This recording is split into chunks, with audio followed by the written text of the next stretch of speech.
আপনার লজ্জা করে না দিদি? না, আপনার তো লজ্জা নেই অবভিয়াসলি।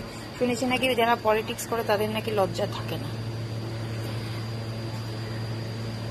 কোথায় একটু আনন্দ করবে, কোথায় একটু মহালয়া শুনবে, কোথায় একটু দুর্গাপুজো। কে কে কে চায় আপনার কাছে দুর্গাপুজো? কেউ বলেছে যে আমরা এখন দুর্গাপুজো আনন্দ করবো? হ্যাঁ, অফকোর্স চায়। কারা চায় বলুন তো? যাদের কামাই আছে।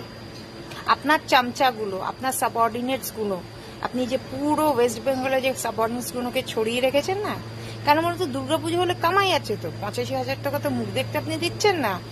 দুর্গাপুজো হবে, ওখানে ছোট ছোট ফুচকাওয়ালাদের স্টল হবে, চাটদের স্টল হবে, রোল কাউন্টার হবে, তাদের থেকে 20,000, 30,000, 15,000 টাকা করে খিস্তে থাকবেন, তো সেটা ভায়া হয়ে আপনার কাউন্টারে গিয়ে যাবে। দুর্গাপুজোর মজা কেউ চায় না দিদি। দুর্গাপুজোর মজা আপনি চান। কেন বলুন তো?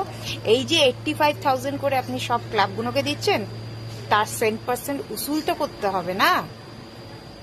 একজন আমাকে বলেছে, হ্যাঁ, একটা মানে তাপস পালের ফিল্মে, সে ব্ল্যাক অ্যান্ড হোয়াইট ফিল্মের একটা ডায়লগ বলেছিল, একটা বাবা একটা ফুচকা বিক্রি করে নিজের বাচ্চাকে জামা কিনে দেবে, সে বাবাটা না ফুচকার দামটাকে বাড়িয়ে দিতে হবে। কেন?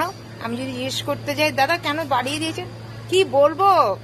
পার্টি থেকে এসে তো আমার কাছ থেকে ফুচকা স্টলের জন্যই তো 30,000 টাকা নিয়ে গেছে। প্রমাণ দেবো?